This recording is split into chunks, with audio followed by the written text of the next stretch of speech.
you ready to start an online business that's fun and profitable? Welcome to the Beginner Internet Business Podcast, the weekly online show that gives you the inside scoop to making real income online. And now, here are your hosts, Jonathan Taylor and Russell Portwood.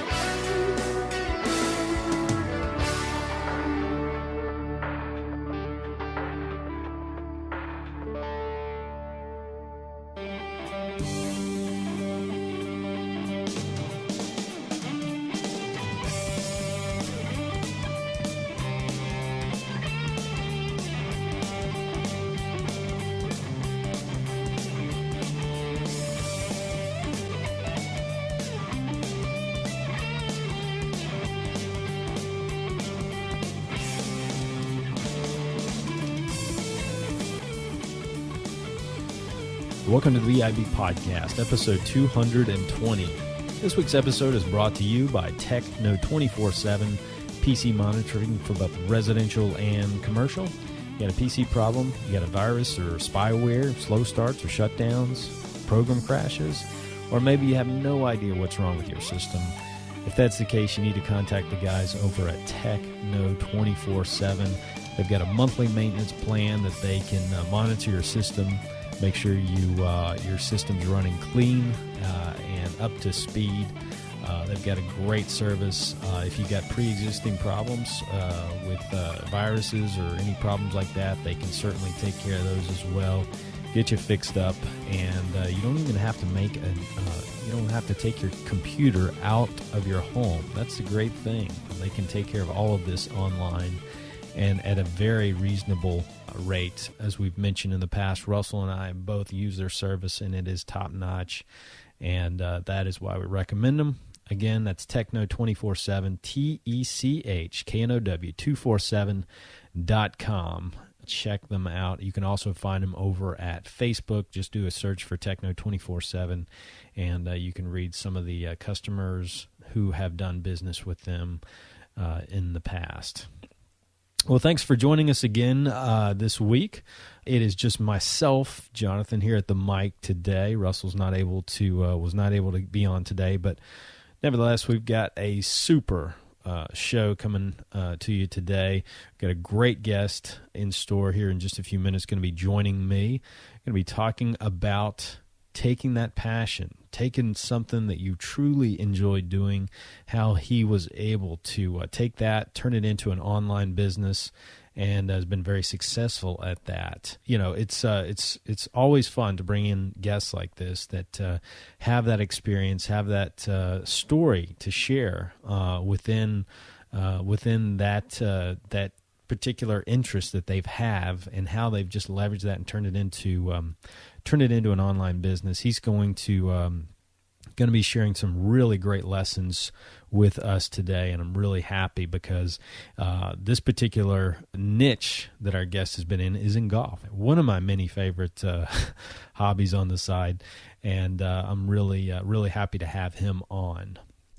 Okay, well, I am pleased to have on our show today a very special guest, Mike Pederson of Perform Better Golf. He's joining us on the show today. I'm really happy to have Mike joining me because I've been following Mike for a long time. He didn't know this, but I've been on his email list for about 3 years. And I've really followed as someone who enjoys golf, as an avid golfer. I've really enjoyed his tips along the way. And you're going to hear today a great story about someone who has taken his passion for training, for fitness training, and also for golf, and how he's been able to really build a successful business around that.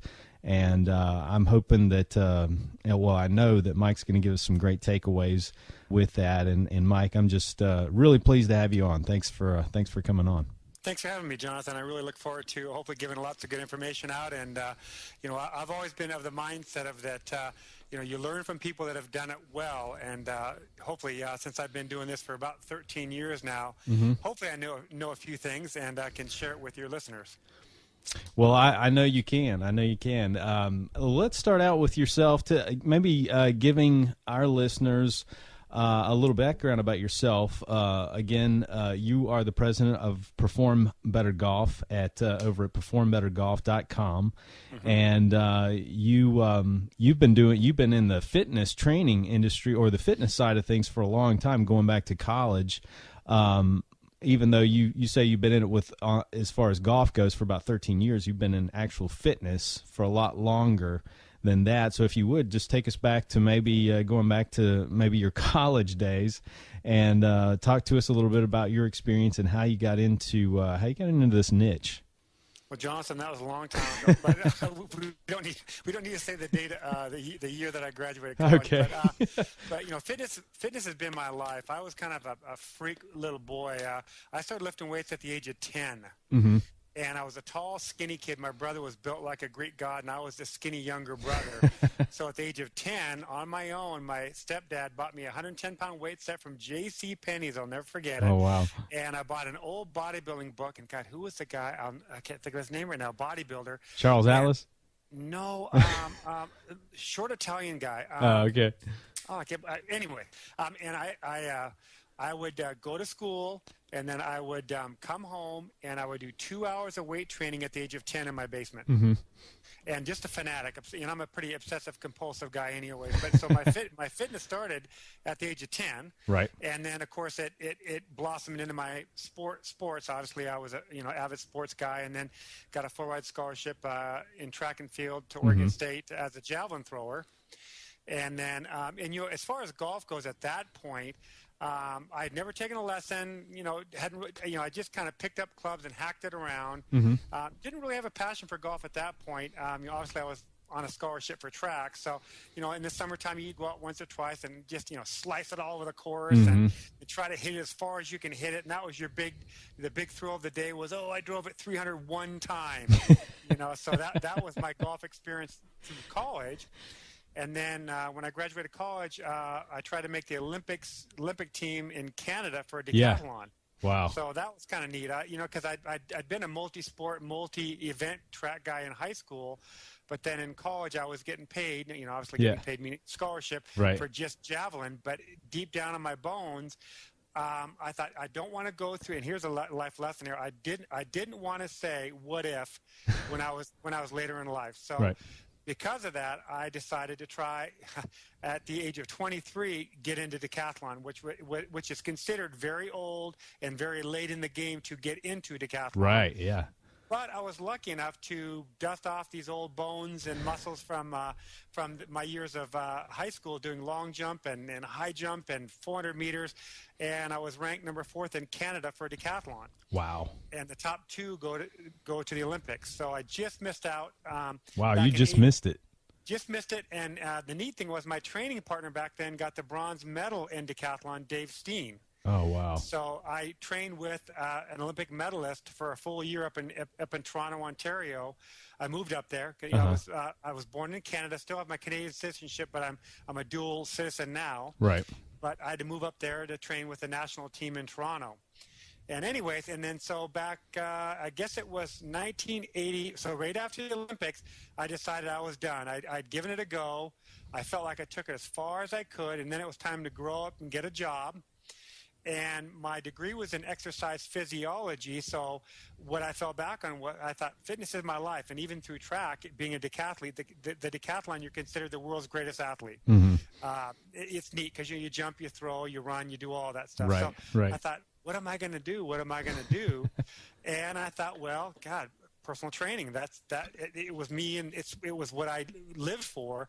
So I started personal training in Portland, Oregon, and then a couple of years after that, I picked up a golf club, and man, oh man, did I get obsessive with golf. I bought every instruction book, I bought every DVD, and then after about 2 years of getting down to about a 7 handicap, pretty quickly, and that was with not really any lessons. I just did it on my own. I thought, you know what?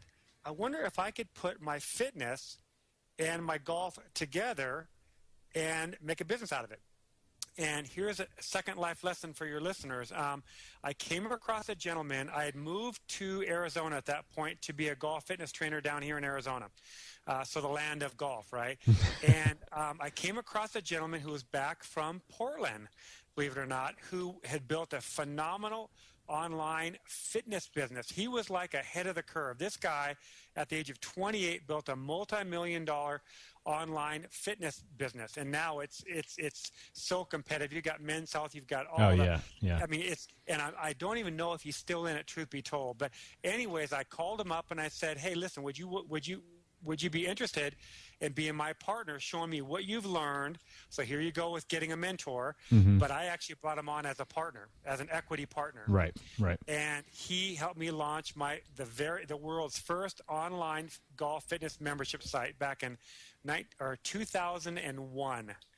And what happened was, the year I launched it, a fella named Tiger Woods came on the tour. Oh, wow. And so I ironically, luck and timing, launched my golf fitness business the same year Tiger Woods came out. Right. Wow. And so all of a sudden he brought this athleticism and this fitness, and I had a six-figure business on my hands in less than 6 months. Just boom. That was a turning point, really. I mean, with Tiger Woods, because prior to that, it seems like after Tiger Woods, you start seeing more guys emulate that with getting fit, trying to model that. And maybe it's not Tiger, but it just seems like it's, you look at the golfers today and no one looks like they did 20 years ago when they were out on the course. I've written articles on this, and no disrespect to people that struggle with their weight, none whatsoever. But when was the last time you saw a guy on Sunday hold a trophy that was overweight? Right, absolutely. You don't see it, and but the struggle, and I'll talk about this. But the struggle I've had even the last 13, 14 years is my market in my business turned out to be the older, out of shape golfer, and especially now, the young guys, they're lifting weights for golf, at age 13, 14 as junior golfers, right? They're starting to lift weights. So my generation and my demographic happens to be the guy that's probably 50 and over, just let himself go. Finally looks in the mirror one day and says, you know what, I'm sick of this. And his driving distance is horrible. He feels in his mind he's better than he is. So there might be a slight bit of delusion there, just a little bit. Right. But that's my market. But here's the thing. I, along the way, found out that the demographic of most golfers, not all, so I don't want to generalize here, demographic of most older golfers they're quite lazy. And that's the general population as well. So that's a whole nother topic, and that's why our country's fatter than they've ever been. Sure. Right this, 1 in 3 people are obese right now in our country, something like that. So it's a bad disease and epidemic out there. But so I had a struggle. Even though the business took off like crazy, things, and I really do attribute a good chunk of it for Tiger Woods, bringing athleticism to the mindset of a golfer. Right. And then, as the years went on, the market crashed in, what was it, 08, something like that, right. 07, 08. And, of course, all businesses, including mine, got hit pretty hard. My demographic being the semi-retired to retired golfer, those guys were holding on to their money more. Sure. And so I watched a slow decline in my business. Even though I had launched some golf fitness products, I had built a list of over 70,000 subscribers. So email marketing became my mainstay, to where I built a list. I built a relationship with my list by sending out good tips like the ones you've gotten. Yep. And by doing that, I built a good relationship with my list, and I could promote other golf products, not my fitness stuff, because my fitness stuff at that point really was on the decline. That was the last thing on these guys' mind was, hey, I'm going to go buy Mike's golf stretching DVD. Right. They were now holding on to their money and saving it mostly to play a round of golf, because it really did get pretty bad in 08, 09. But I found out that I had built some relationships with some other online golf entrepreneurs that had putting ebooks and products and mental ebooks, and all of a sudden they reached out to me and I reached out to them, and I looked at their products. One thing I always vowed was I would never market a product that I didn't believe in. because I didn't want to sabotage my list. And so I would look at their products, and because I knew golf inside and out for my own personal reasons, I could really be a good judge of were these products good enough for me to endorse. And they were good. Right. I mean, could they have been better? Well, sure. But could my products be better? Oh, sure. But that really got me through the downturn, to be quite honest. That my fitness sales, kind of plateaued and leveled off at a level I didn't like as far as income-wise. And I was able to, to email market those other products that were not fitness related at all, but they helped golfers play better. And so that's a great lesson in cross promotion there, because you weren't in direct competition with these guys that were offering tips for better putting and things like that. So it was easy, and it just made complete sense for you guys to partner up and cross promote your products. Yeah, it's a great thing when you can find complementary products and complementary businesses. Mm-hmm. And that's a great thing for anybody in business out there is not everybody's your competitor. Right. And sometimes you have to think out of the box to find these people. And, whether you've got an offline business, you've got a retail store or you've got some real niche-y product that you can find the people that complement your business, and just do a little creative thinking. And then all you need to do is, if you've built a brand and you've built your own list, it's very easy to reach out to these people and say, listen, I've got a win-win proposal for you. Mm-hmm. And then you say, listen, I've got a list of X number of people. Right. I see that you've got a certain, X product over there. I would be more than happy to endorse your product, for a commission, and typically online it's between 30 and 50%, and on ClickBank it's upwards of 70%. Sure. So it's a very good commission. Mm-hmm. And you, just like you said, you cross promote each other. Mm-hmm. And today, and that's called affiliate marketing, yep. right? Yep. And today, affiliate marketing is still very lucrative. And if you nurture those relationships, and as you produce new products, they produce new products, that evolves you into being able to promote in the future. Yep, absolutely. Yeah, absolutely. Well, I mean, and backing up a little bit about the, how you really honed in on a niche. I just find it, it's really. I think it's great that you were able to. You took a niche. It's almost like you took a niche within a niche, because That's you were correct. in the fitness, Mm-hmm. but you were able to narrow that down even more, which really eliminates a lot of your competition, in that you're not just a fitness instructor, you're not just a fitness trainer, but you are a specialized trainer. That separated you from so many other people that were, quote, fitness trainers out there. You were a specialized trainer that focused on golf. Yeah, well, and that's a good point. The more nichier you can get, the better. Really, it's easier to own Mm-hmm. a niche within a niche. Yep. And you said it just exactly right. I'm a niche within the golf niche, Mm-hmm. and now it's exploding. And of course, after my membership site launched, I had some copycat competitors come out there, and they actually were members of my site. Mm-hmm. I didn't, and I actually almost got a lawyer on one of them, because the person had logged in over 300 times. Oh, no. Launched almost a duplicate site of mine. All the names of the products were the same. The price points were the same. It was literally a knockoff of mine. And that, you can take that as a compliment, but as a business owner, when you put your blood, sweat, and tears in Absolutely. something, and I invested upwards of probably $40,000 back then to launch it. A lot of money, and that was with my partner. So it was probably an $80,000 total investment. Mm-hmm. Nowadays you can start a membership site for virtually nothing. Right. I mean, right. That's if you want to talk about that, we can too. But yeah, with WordPress and the plugins that they have now, I mean, mm-hmm. If you've got a specialty out there, and it's, but here's one thing I want to say, Jonathan, that the listeners need to hear, and it's something that I made a mistake on. I got lucky in the beginning. And as the years went on, I learned my lesson and realized I launched my business backwards. Mm. And let me tell you what I did here. And I want to make sure I get the phrase right. But you want to make sure that when you're looking at your niche, People buy on emotion. They don't buy on need. Now, if you're in a business-to-business setting, which now my new consulting is business-to-business, which I'm having a lot of fun with, and we'll talk about that at the end of this to show you how I segued my expertise. But when you're business-to-consumer, consumers buy on emotion. Yep. And that emotion, the word is want. They buy what they want, not what they need. Right. Okay.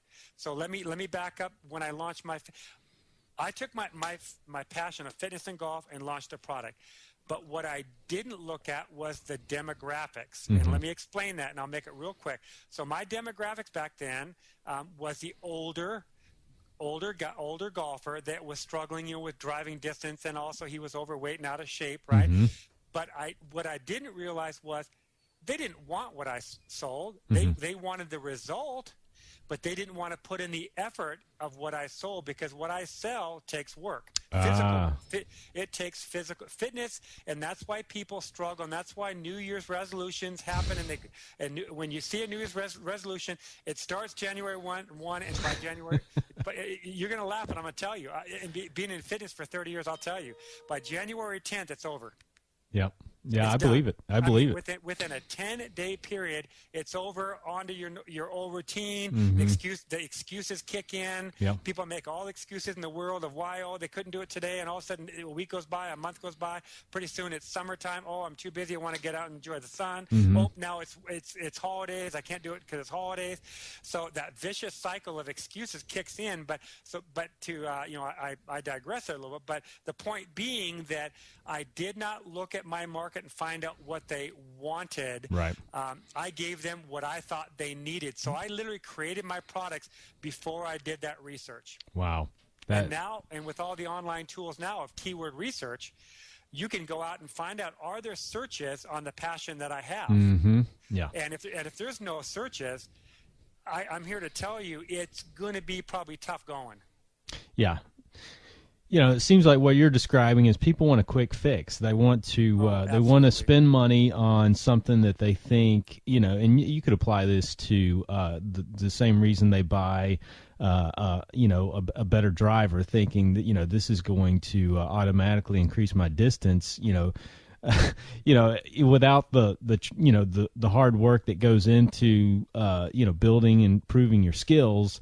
I think people are naturally prone to want a quick fix or a quick solution. Well, and that's unfortunate even in business, because you've got the how to make money online internet marketers out there that are really doing a disservice. And I was on a lot of their lists when I first launched my online business back in 01, 02. And I know all the big name guys out there, but what I really found was that I don't want to say they're putting out bad products, but they're just misinforming the public a little bit, and they're making it sound like I'm on the beach in my bare feet, and I don't do anything, and I make $1 million a month. Right. and that's not the case. No. And it's unfortunate that these people that maybe are quitting their full-time jobs. Oh yeah. With the down economy, they're saying, "Hey, I want to do my passion," and they get on these email lists and they spend $3,000-4,000 a pop. And what happens is these internet marketers, like you just said, Jonathan, they don't tell you got to work your butt off. Yeah.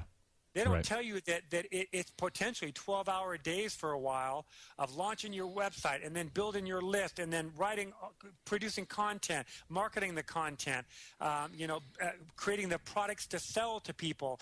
That you don't just wish that and it just happens.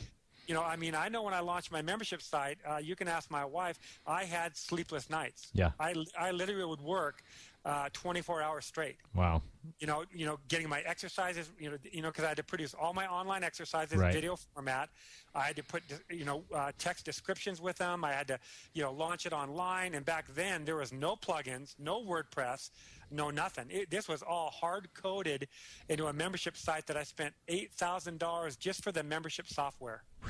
Wow. Yeah. It was a really expensive software, and the learning curve was brutal. Things have certainly changed. Well, and that's the exciting part for the listeners too. Yeah. So to look at the cup half full. man, it doesn't take a lot of money to launch a product or a website that can bring in, I mean, if people want to be realistic, Jonathan, I mean, if they do have a passion and if they can find a rabid crowd, a hungry crowd, it would not be impossible to launch a site, create a good product, and even make it a downloadable product and make $500 the first month. Sure. You could very easily do that, very easily. So how did you, getting back to what you had just mentioned, you kind of started your model a little backwards. I mean, what did you, I guess in realizing that, what did you do to kind of change things around to realize, okay, I see my target market and I see their buying pattern and the psychology behind that. What kind of changes did you have to make to kind of switch that around? Well, like I said, it really came to the point when my fitness business went real well for several years. So from 01 to 06 or so, even though with copycat competitors coming out there and competing products, my business flourished for many, many years. And then I think it was a combination of the down economy, large number of competitors out there that started affecting my business to where I didn't like what I was seeing, and that's when I switched to the email marketing and affiliate marketing to provide to my my loyal list these ebooks that were improving putting and these and then back in probably 2009 or 10. Perform Better Golf, I started realizing, well, give people, and this is something that people can learn right now, your listeners can learn, give people what they want. Give them, find out what they want and give it to them. Yep. And for me, I found out that I could locate product creators, these guys, boy, I'll tell you, some of them, they're crazy guys.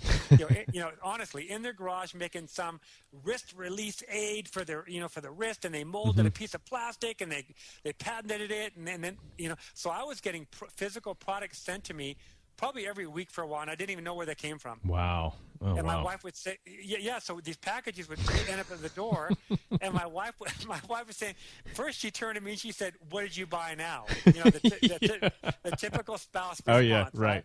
And I said, "I didn't buy it. I don't know what this is." And she said, "Well, open it." And I'd open it and be some weird, put your foot in here and your knee goes there and the thing holds up there and it helps you from lateral sway in your golf swing. Yeah. And then I would look at the letter, and some gentleman, in Missouri would say, "Hey, Mike, I've been on your list for 3 years, 4 years. I think this might help you." And then I started now realizing, well, let me look at some of these products. Sure. Because I hate to admit this, but I didn't look at a lot of them as they came in. Right. I was piling boxes up in the corner in my office. It was ridiculous. Yeah. It was like 6 feet high of these boxes I hadn't even opened yet. And so I started, get the box knife cutter open and cut them open and started looking at them. And I'd call the creator, the owner of these things. And pretty soon I started realizing, well, why don't I sell some physical product on my site? Keep my fitness stuff, because that was still selling, but not at the rate I was wanting it to sell. But I thought, well, I've got a business model here. At one point I was getting 10,000 unique visitors a month to the website to Perform Better Golf, and those were uniques. So that's pretty good. That's really good. It's not a massive amount of traffic, but what's that? Is that how many is that per day? Let's see, 500 times 30, 50. What's that? 300 to 400 a day. Oh yeah, like yeah, easily. Yeah. And so what was happening, out of the 300 to 400, I would get 20 to 30 email signups per day every single day of the week. So I was getting 300 to 500 new subscribers a month.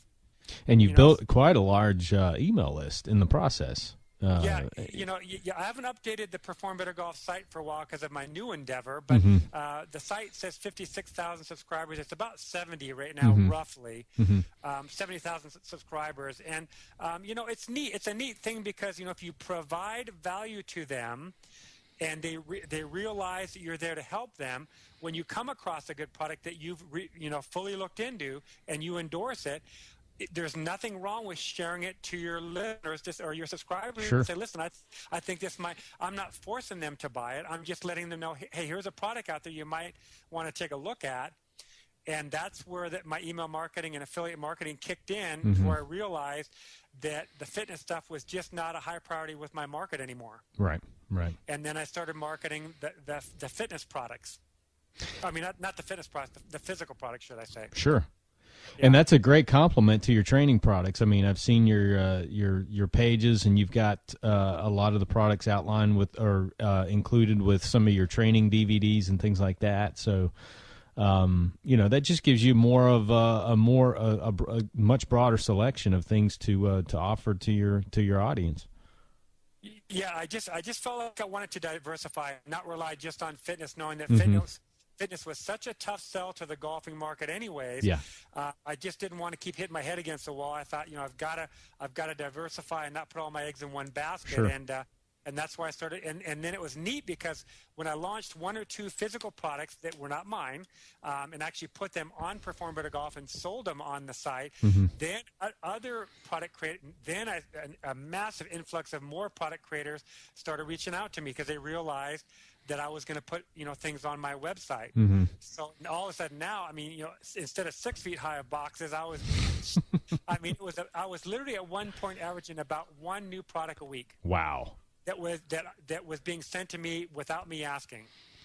So, Now, were you able to private label some of these, or these that you were simply selling on behalf of other companies? Well, I had a couple opportunities to private label them, and I just didn't want to go that route. Mm-hmm.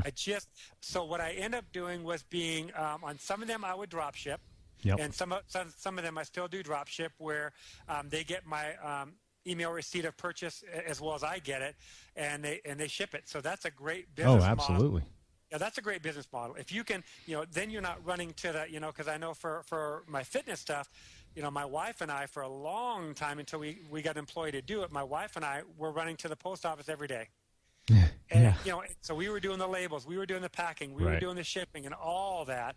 And it really, that's no, I mean, I have to admit, it's no fun. No. Just not a lot of fun.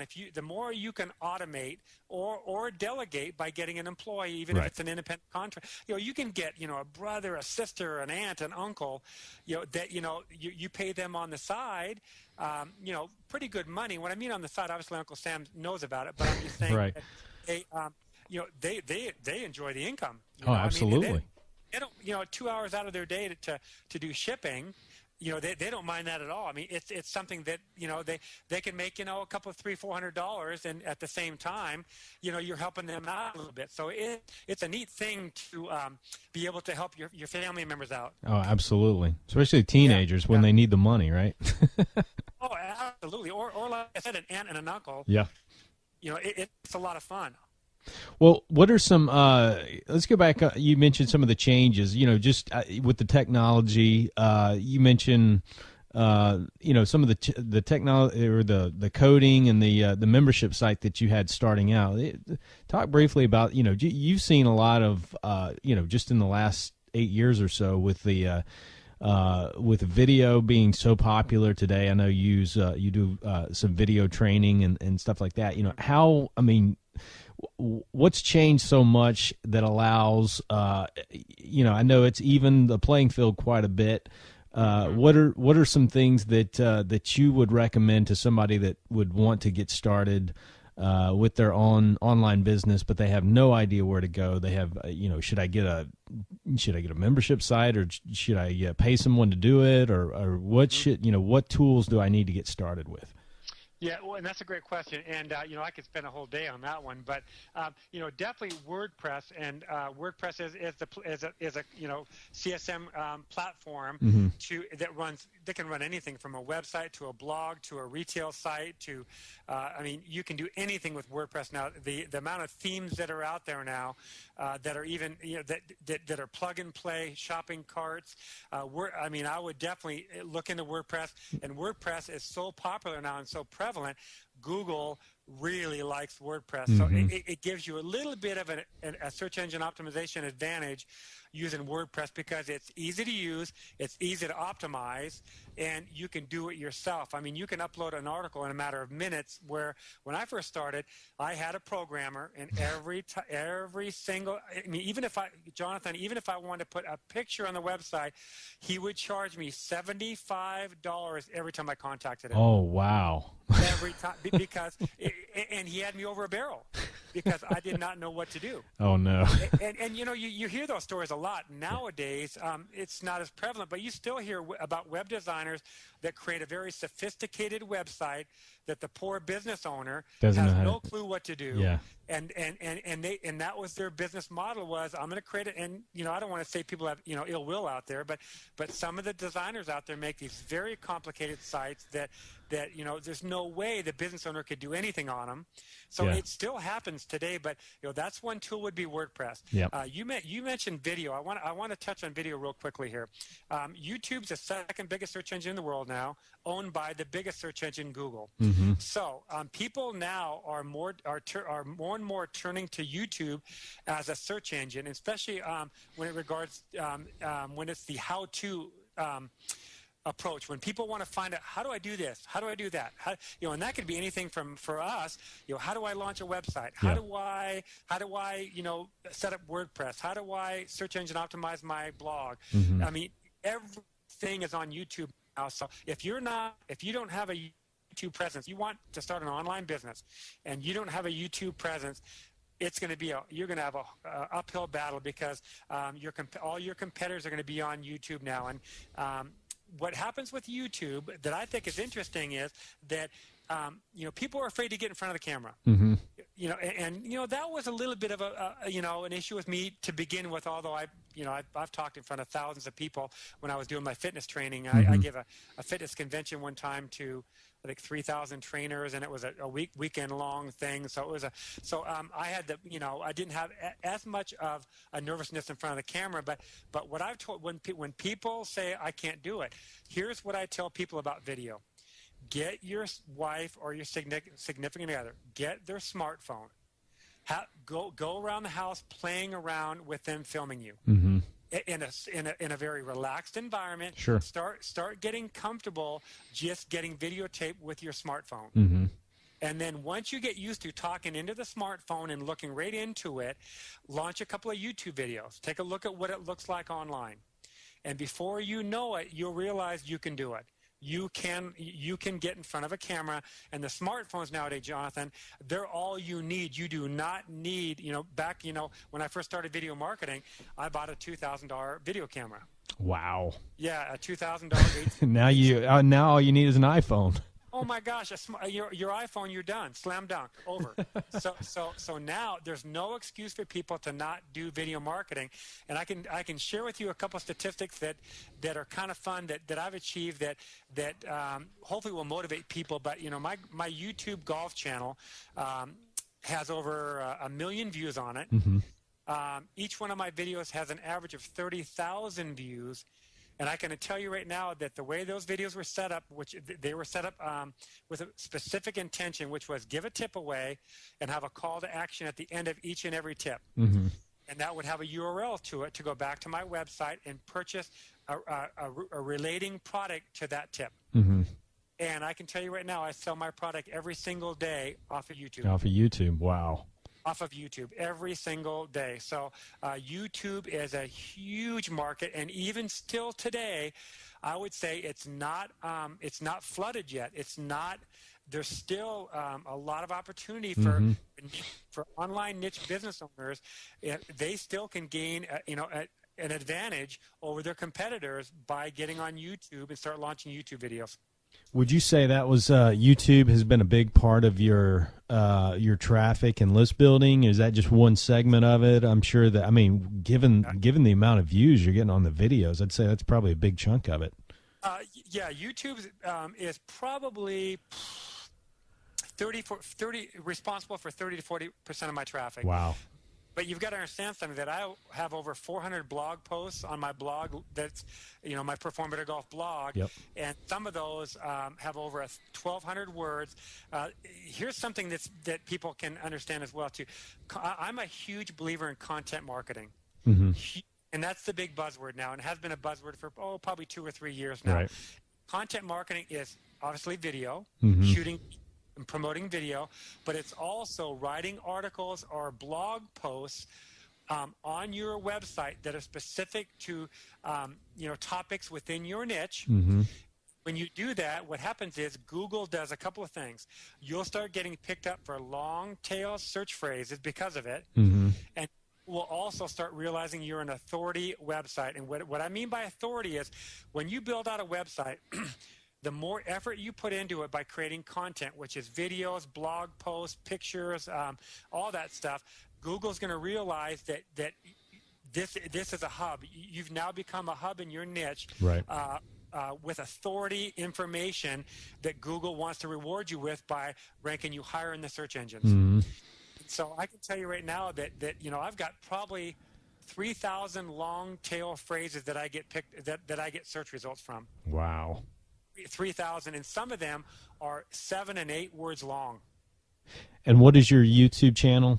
It's Mike Pederson Golf Tips. So it's youtube.com/Mike Pederson, Pedersen, Golf Tips at the end. So it's a long URL, but I launched that URL for a reason. Guess Right. what? The word golf tips is in there. Ah, that's true.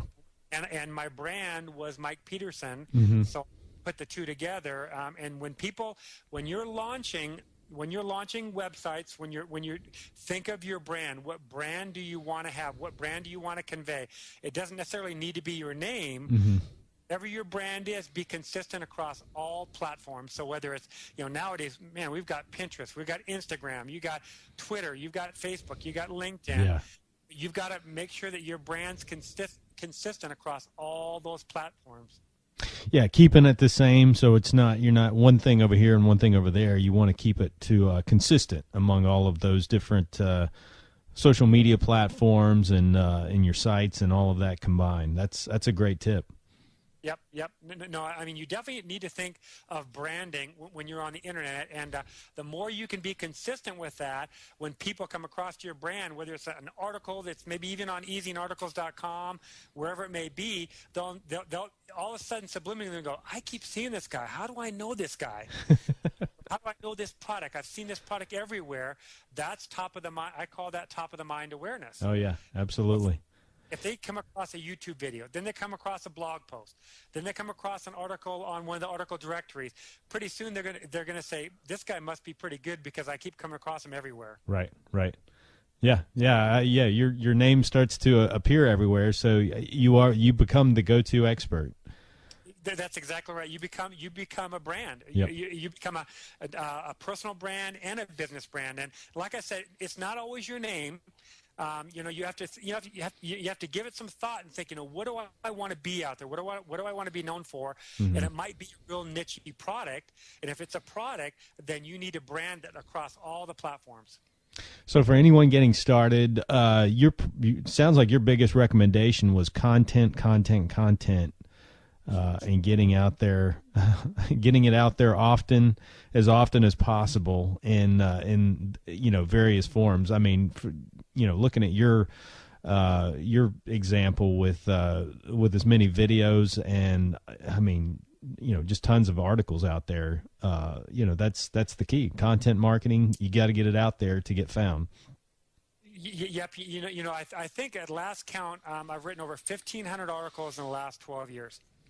1,500 are circulating around the internet right now, mm-hmm. and and all those have what in them? They have links. Links, yeah. Links that point back to your website. So that gives you two things. That gives you traffic from people that land on that article, mm-hmm. and it gives you search engine optimization value in Google's mind. So if you've got 1,500 articles out there, spread throughout the internet, mm-hmm. that's going to give you a pretty powerful SEO boost. Right. But I will say that from a content marketing standpoint, long gone are the days of duplicate content or coming out with a 300-word article. Yeah.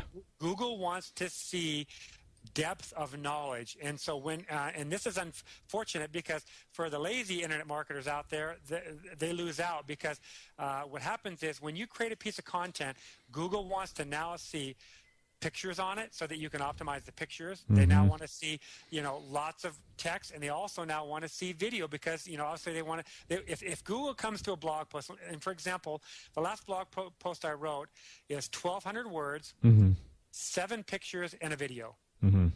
All in one blog post. All in one. Wow. All in one blog post, and they're all related to that topic. So do you think Google's gonna rank that blog post? No, absolutely.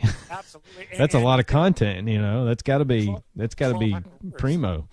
Yeah, 1,200 words. But remember, it's unique content I wrote. And what a lot of people do out there, they get these ghostwriters, or they'll scrape content from other sites, Sure.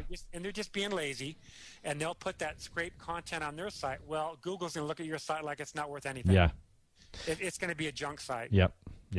Yeah, I think that's a good. People have looked at that negatively. A lot of people, but I honestly think it's a great thing to clean up a lot of the duplicate and the junk out there. That encourage people to put something out there they're proud of, that they can put their name on, associate their name with, because there's no quick fixes or quick or shortcuts anymore. You've really got to. And I like what you said earlier about the way so many of these quote gurus make everything seem so easy, because it's not. It's a business, and you have to treat it as such when you're in it. Well, and that's the thing. What I did years ago was I got off all those lists. Yep. I unsubscribed to all those lists because at a certain point it almost got me angry because I knew how hard I had worked, and I wasn't making millions. Let's put it that way. I was making a very good living, but I wasn't making millions like these guys saying they're standing on a beach with the waves crashing in on their jeans, and they're saying how easy life is and how great life is. I got to where I just thought, I don't want to hear this anymore. And that's another. If I can say another tip out there.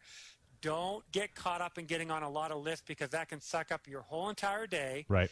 And that can break your bank account because, if you get sucked into that, you're going to find yourself buying $2,000 products, $500 products all day long. Yep, absolutely. And what you need to do is find a mentor out there that's willing to help you a little bit, and it might take, a month of solid looking and sending emails out to people to reach out to these potential mentors. But I've always said, find somebody that's good at what they do and leech onto them and try to really learn everything that they do instead of trying to reinvent the wheel yourself. Yep. I think that's perfect advice. I'm sure as an entrepreneur and as someone who is constantly out there kind of innovating and things like that, you're always kind of looking ahead to the future. And so share with us what you're doing now. Well, I think, having that OCD issue, which is obsessive compulsive disorder, and also I would like to label myself ADD, but I don't think I've never been diagnosed with it. Right. I think I have that as well. So my mind's always thinking of 6 or 7 different things at one time. Yep. So that can be a good thing and that can be a bad thing. But what I realized was, people have said this before, and I kind of hate this because it sounds cliche, but I do like my lifestyle. I have my life. I don't work for anybody else. I'm responsible for making the money to provide for my family, a wife, 2 kids, mortgage, all that good stuff. I like that, though. I like the stress of having to be the provider and make the money. So what I realized was about 2 years ago was, man, I've been internet marketing for 13 years. I know quite a bit about internet marketing. So I thought, wait a minute, what can I do with this outside of golf? And I thought, local business marketing. Absolutely. And it was kind of funny because I started thinking about it, and I thought, man, I think I'm onto something here. And then, Jonathan, the funny thing was I got online, and oh my gosh, I mean, I was way behind, meaning there's guys that have been doing this for years and years and years, and they've got websites and companies and consulting and all that. I thought, whoa, wait a minute, what is this? But, typical me, I thought it's never too late, and I don't want to look back and wish I would have tried it. And so I reached out to a few people, and I actually have a mentor that I really owe a lot of gratitude to over in Australia. We've probably Skyped over 100 hours. Where he's really taken me under his wing. And so now to diversify my income even more, I'm doing a lot of offline consulting for local businesses. Oh, that's great. So these local businesses, even with this bad economy, they're in their businesses because they love what they do, but they have no clue about the internet. Right. They have no idea of how can I capitalize on this thing called the internet with my offline business. And you have a track record that you can show them. Listen, this is what I've been doing for the last 11 years or so. You've got a long track record to show. And the fact that you can say, well, I have an email list of right. Over 50,000 subscribers would probably be that always sounds good. Well, and Jonathan, I did have to pull that out a little bit. I had to use my online golf successes yep. with the first few clients I got because I had not been an offline consultant. I've been, in my four walls in my home office building my online business mm-hmm. for the last 13 years. I haven't even talked to human beings, let alone actually go out and consult with them. So that was yeah. an eye opener for me too, to actually jump in the car, physically drive to an offline business mm-hmm.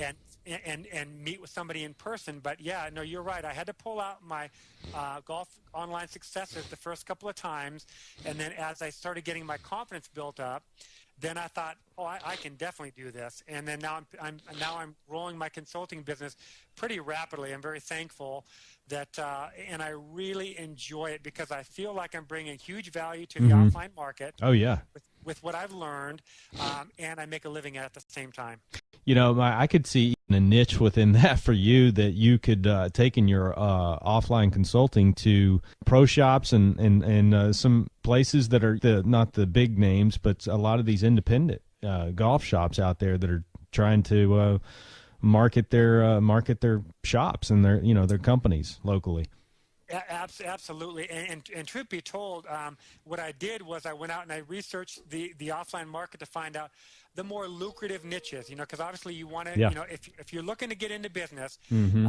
Don't look at the low end, you have your sights set on the lucrative businesses. Absolutely. So I went out there and started looking around, and truth be told, I came across the dental niche of mm-hmm. all things, and what I found out was most dentists have no clue about marketing. Yep. And not online marketing, they do what they do best, make beautiful smiles. Yep. And a lot of them have been really struggling, and yet many of them have a marketing budget. Mm-hmm. And so what I found out was I became a business-to-business consultant.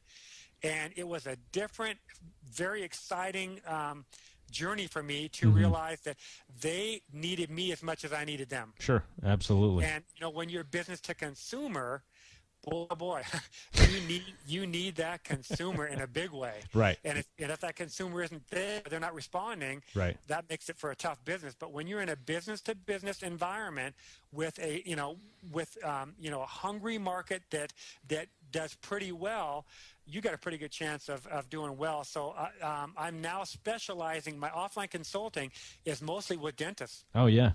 Yeah, I've kind of. That's super. Yeah, and I would say that a lot of dentists, the ones that have time, do play golf because that's a very fluent niche where they tend to be, I guess like I said, when they have time, a lot of them can be out there on the golf course.